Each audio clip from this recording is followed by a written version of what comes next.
Hola mis amigos, qué bueno poder estar de nuevo aquí con ustedes. Es un auténtico placer el poder volver a reencontrarnos y volver a retomar nuestras lecciones de escuela sabática. Empezamos un nuevo trimestre, empezamos un nuevo año y nos sentimos tremendamente felices de poder estar compartiendo con ustedes estos momentos. Vamos a estudiar nuestra lección, vamos a estudiar todo lo que el libro de Isaías tiene para nosotros. Pero como siempre, antes de empezar, vamos a pedirle a nuestro Creador que nos acompañe y nos dirija en este estudio. Vamos a orar juntos.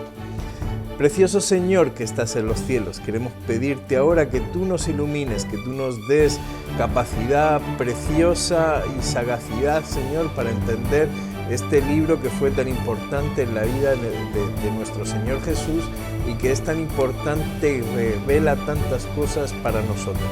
Ayúdanos a entenderlo y a explicarlo. En el nombre de Jesús, amén. Pues amigo, qué bueno estar contigo. Ya sabes, soy Sebastián López, soy pastor de la Iglesia Adventista del Séptimo Día y pastoreo las iglesias de Mission e Hidalgo aquí en el Valle de Texas. Bienvenidos todos, bienvenidos a los que nos siguen desde hace tiempo, bienvenidos a los que nos siguen desde otros lugares de fuera de Estados Unidos, desde España, desde Argentina o desde otro lugar. Estamos muy felices, todos somos bienvenidos. Vamos a estudiar nuestro libro de Isaías y vamos a empezar leyendo el primer versículo, si les parece. Tengo aquí mi Biblia y junto con ustedes leo: Visión de Isaías, hijo de Amoz, la cual vio acerca de Judá y Jerusalén, en días de Uzías, Jotán, Acaz y Ezequías, reyes de Judá. Bien, estamos con un profeta maravilloso que vive en el reino de Judá. Podemos ver en nuestro mapa más o menos cómo estaban divididos esos reinos y cómo lo que el Israel de David y de Salomón se había dividido hacía ya varios siglos, y había un reino en el norte que era el reino de Efraín o el reino de Israel, y el reino del sur que era el reino de Judá.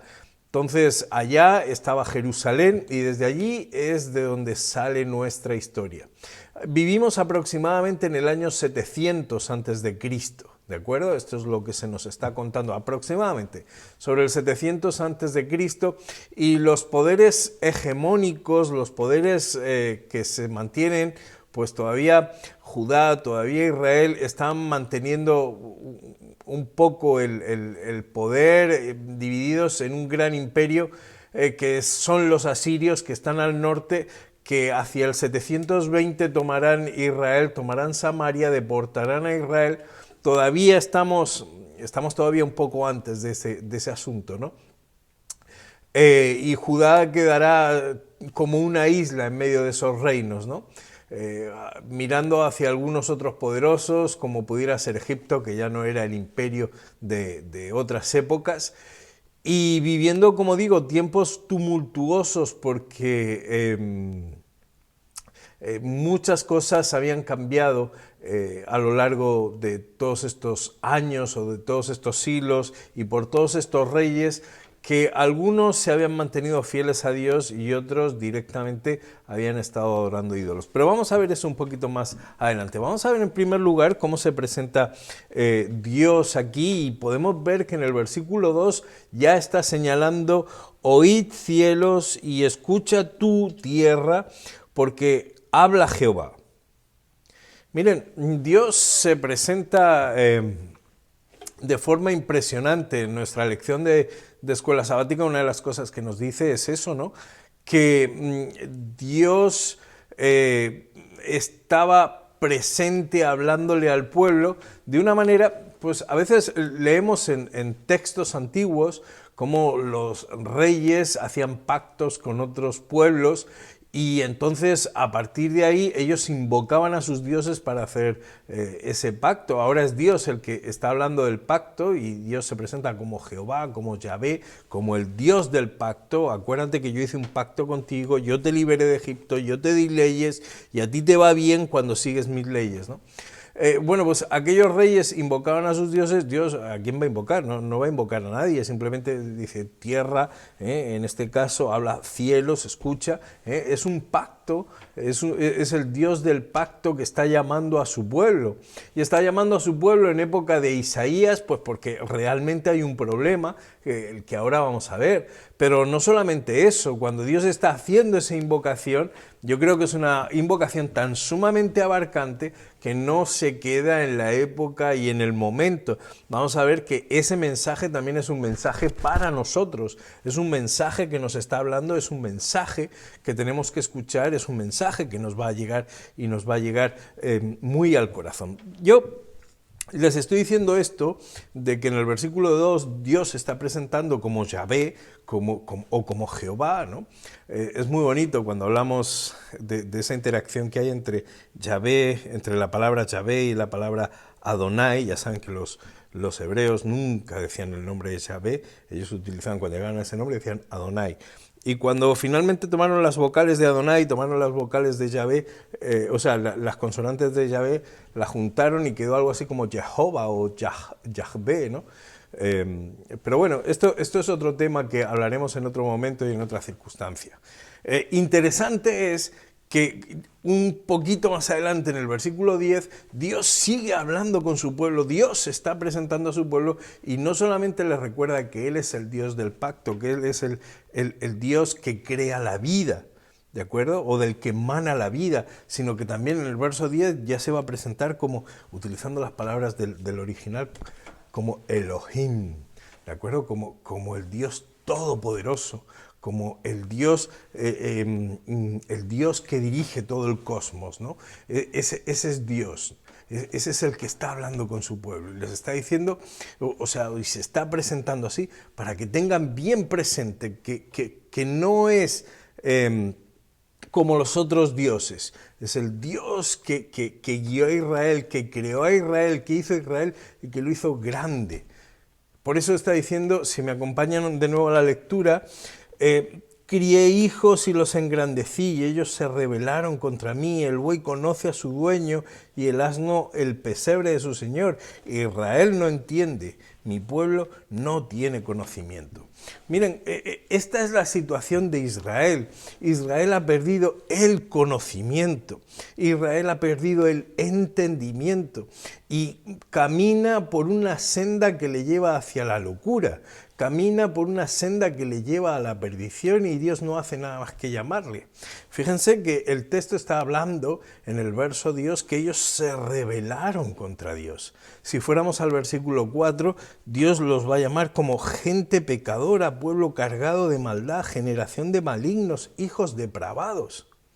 La verdadera situación de Israel hacia el año 750 aproximadamente, es un Israel, o en este caso es una Judá, que con sus diferentes reyes que está marcando el texto, uno con Ucías, con Jotán, con Acaz,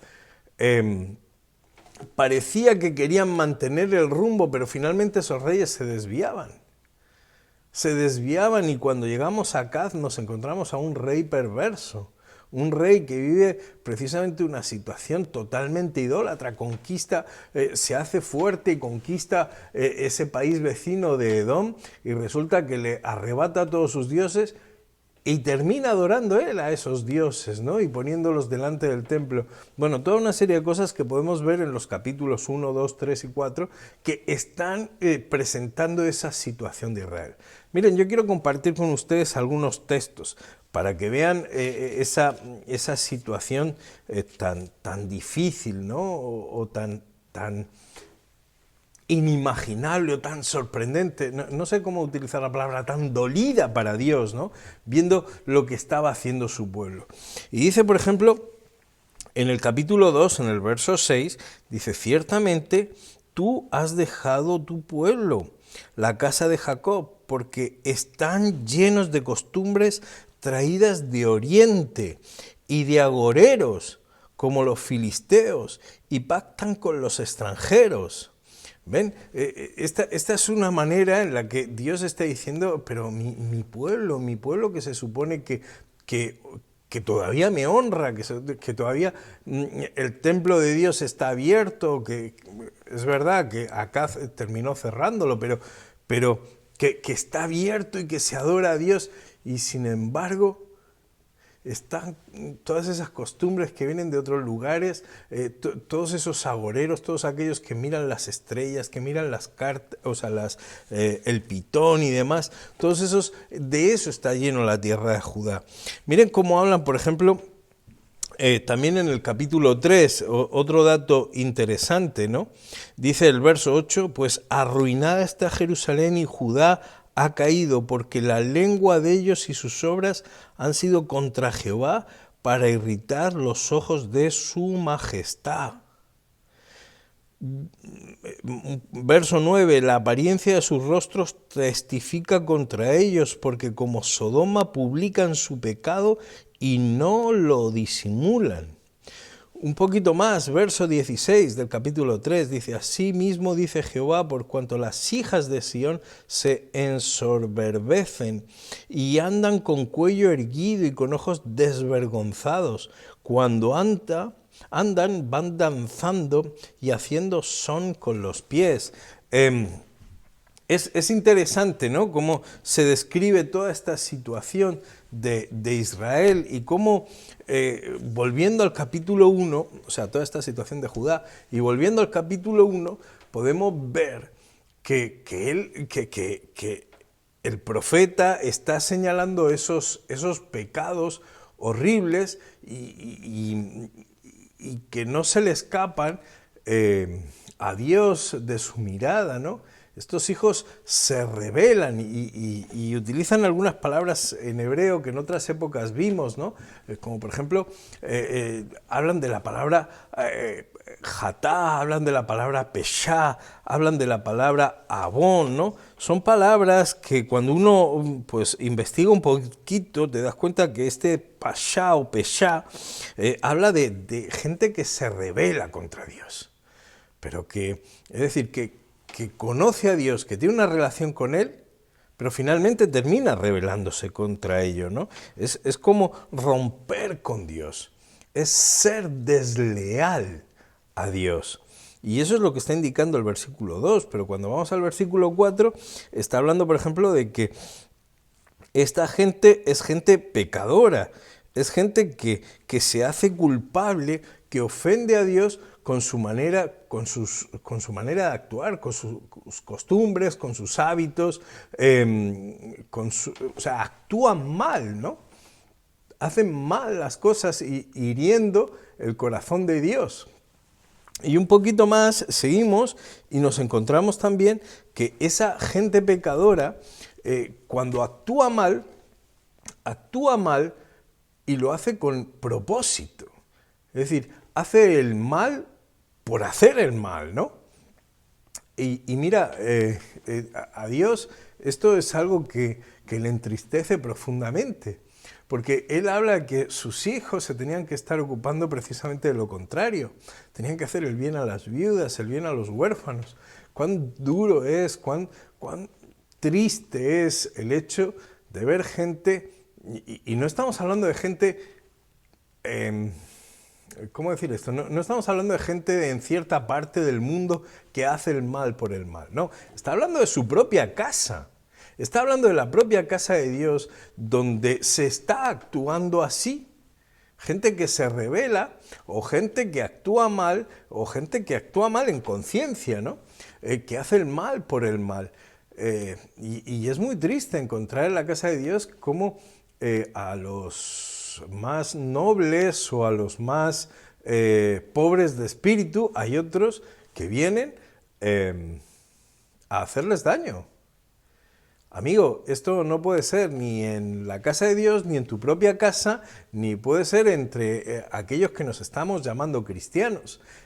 Tristemente, esta era la situación que se estaba dando en Judá, esta era la situación que nos está revelando la lección de hoy, ¿no?, al estudiar el capítulo 1 y siguientes, de que esta situación terrible pues, se estaba dando en el país. Bueno, lo importante Es que Dios llama a su pueblo para que por favor, se den cuenta de lo que están haciendo. Fíjense que en el verso 10 del capítulo 1, Dios dice: príncipes de Sodoma, oíd la palabra de Jehová y escuchad la ley de vuestro Dios, pueblo de Gomorra. Porque, ¿saben? Habían terminado asemejándose a esas dos ciudades que fueron tan abominables para Dios. Aquella gente estaba viviendo en esos actos idolátricos que, por cierto, terminaban llevando a actos perversos, a actos en los que se llegaban incluso a sacrificar a niños, a los dioses, para demostrar la fe que tenían pues estas personas o estos hijos de Dios, entre comillas, ese acto de fe que ahora estaban renovando con dioses ajenos o a dioses a los que estaban adorando, y era terrible, ¿no? Miren, aun a pesar de todo eso, en el libro de Isaías nos encontramos a un Dios que, viendo el pecado de Judá, todavía está llamando a sus hijos. Y lo primero que hace para llamarlo es: por favor, reconocer que lo estáis haciendo mal. Reconoced vuestro pecado. Vuestro pecado está en el verso 11, dice: ¿para qué me sirve, dice Jehová, la multitud de vuestros sacrificios? Hastiado estoy de los holocaustos y de carneros, y de sebo de animales gordos. No quiero sangre de bueyes, ni de ovejas, ni de machos cabríos. ¿Quién demanda esto de vuestras manos? Cuando venís a presentaros delante de mí para hollar mis atrios, no me traigáis más vana ofrenda. El incienso me es abominación, luna nueva y día de reposo. El convocar asambleas no los puedo sufrir, son iniquidades vuestras fiestas solemnes. Vuestras lunas nuevas y vuestras fiestas solemnes las tiene aborrecidas mi alma. Me son gravosas, cansado estoy de soportarlas. Cuando extendáis vuestras manos, yo esconderé de vosotros mis ojos. Asimismo, cuando multiplicáis la oración, yo no oiré. Llenas están de sangre vuestras manos. Miren, esta es la situación de ese pueblo. Reconoced que sois hipócritas.